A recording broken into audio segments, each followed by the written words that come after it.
Hi everyone, I'm Cheryl and welcome to the Sewing Room channel, and this is your tip of the week. I'm going to talk about disappearing quilt blocks, and you're probably wondering, well, what's that? Why do I want it to disappear? What you do is you take a simple quilt block like this. This is called a pinwheel. You stitch it all together. I mean, this looks great just like it is, but then you cut it up into smaller pieces, rearrange them, stitch them together, and it looks completely different. So let me show you how you can do that. I want to show you one little tool that's kind of a must for doing disappearing quilt blocks. And this is like a Lazy Susan cutting mat. So when you're cutting pieces up and you don't want them to move, you just turn it like this and everything stays intact. So that's what I'm using in this demonstration. So to make this pinwheel, there is a link below your YouTube screen on how to make a pinwheel super fast with very little work. It's really an easy block to make. So once you've got it made, you put it on your cutting mat. So you take a ruler and you're going to take your 2 1/8 inch mark. That's right here, 2 1/8 inch mark. You're going to place it on the center seam. So set it down and make sure your fabric is smooth before you start cutting, because then it's going to be a mess. So I'm getting it lined up, and then take a rotary cutter and cut. And just leave it where it is. Don't move it. Now, turn it. I'm left-handed, so if you're right-handed, you'd start on the other side. Now I'm going to take the 2 1/8 inch again, put it on that center line, and get it lined up. And take your time lining it up, because you've gone to a lot of work to put this together and you don't want to mess it up. And then cut.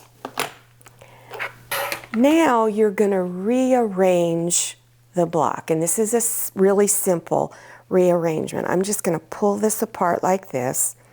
You're going to take this raw edge and put it over here. So I'm just going to turn it like this. And then I'm going to take this raw edge and put it over here. So you're just putting those raw edges that were on the inside, you're putting them on the outside. So you can see how the block looks already. Then you would bring front sides together, stitch a 1/4 inch seam, and then do the same thing on this side. After you got it stitched, this is what it would look like. Now you're wondering, well, what can I do with this? If you're not into making quilts, this would make a really unique placemat, but you would need to add some fabric on all 4 sides to get it out to the size you would want. So whatever you like your placemat size to be, just add strips on those sides and then finish off your placemat. Another great idea for doing a disappearing block is to maybe make 5 or 6 of these, stitch them together in a table runner, and then finish your table runner off. Now let me show you what it looks like in a quilt. Now this is just a small quilt, more of a wall hanging size. So if you wanted to use this technique and make it into a full-size quilt, the size you would need and the number of blocks you would need all depends on how big you want to make it. So you would need to measure your blocks. Now these blocks, when you finish them, they wind up in a rectangle. They're not a perfect square. This one is a disappearing 9 patch.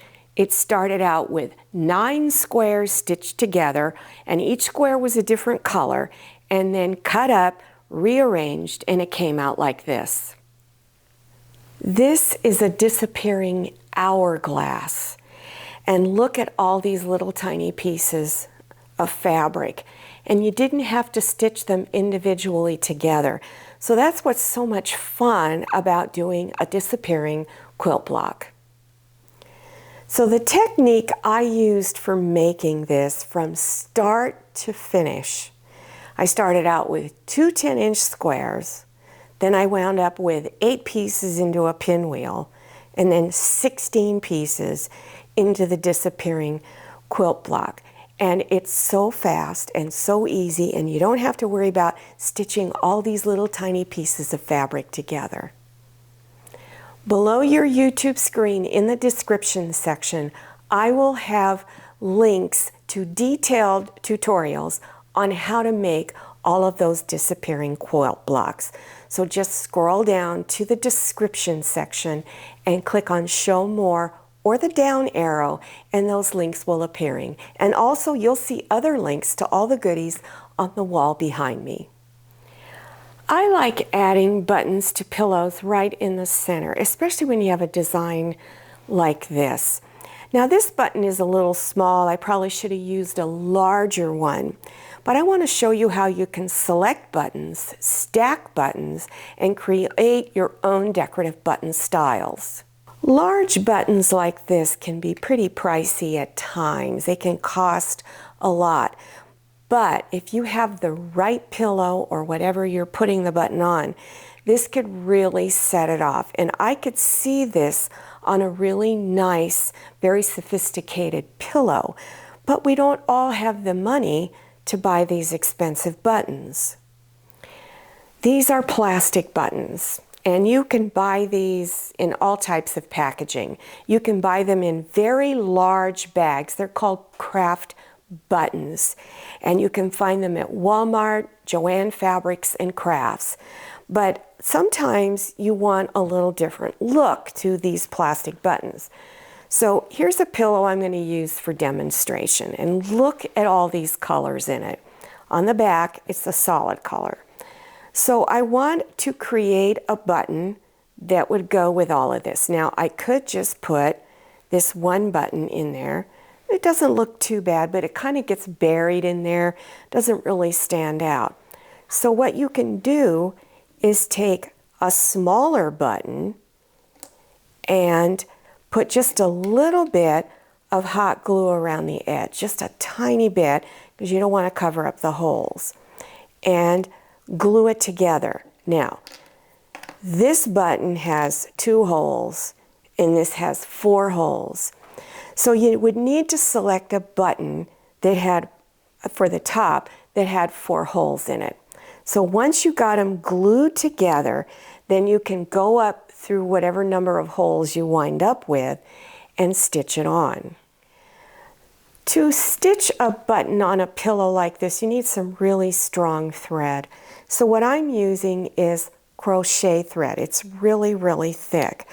You also need a really long needle. This is a 3-inch needle. That's going to help you a lot in stitching the buttons on. Now you can get these long needles. I don't know if they have them at Joann's, but I believed I purchased mine off of Amazon. Dritz makes them. There's a lot of different companies that make the 3-inch needle. So I advise you to take a ruler and find the center of your pillow and then put a little dot in there, and then you would want to do the same thing on the back. So I've got my needle threaded. I started from the center mark here on the front and I went all the way through to the back. And then I'm not going to go in the same hole, but I'm going to go right next to it and go back down and then come up as close to the center where the thread is on the front side and pull it real hard to get that indentation in there. Then insert your needle underneath the button, come up through the top, and I like doing a crisscross on my button. So I'm going to go down this way and again go back near that center area and insert it through and come out as close to the center on the other side as possible. Now I want a button on the back side too. So I'm going to repeat that. Go through one of the holes underneath the button, go in through the, because I'm doing it on a crisscross pattern, go through the opposite one, go back down through the center. Now you need to find the same hole on the front So it'll take a little bit of time. Once you have it in there, then pull it up like this. Now make sure your button on the back is still kind of straight there. It's not, nothing's twisted.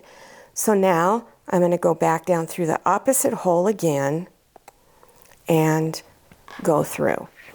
And again, now you need to look for the hole, and I came out just right on it. I was so glad. And pull it through.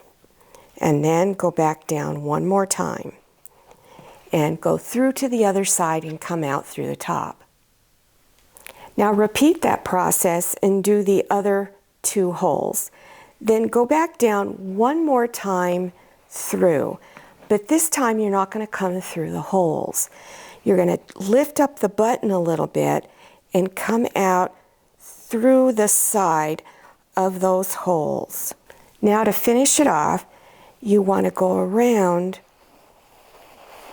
3 or 4 times. And then you're going to stick it through the side one more time, pushing it through.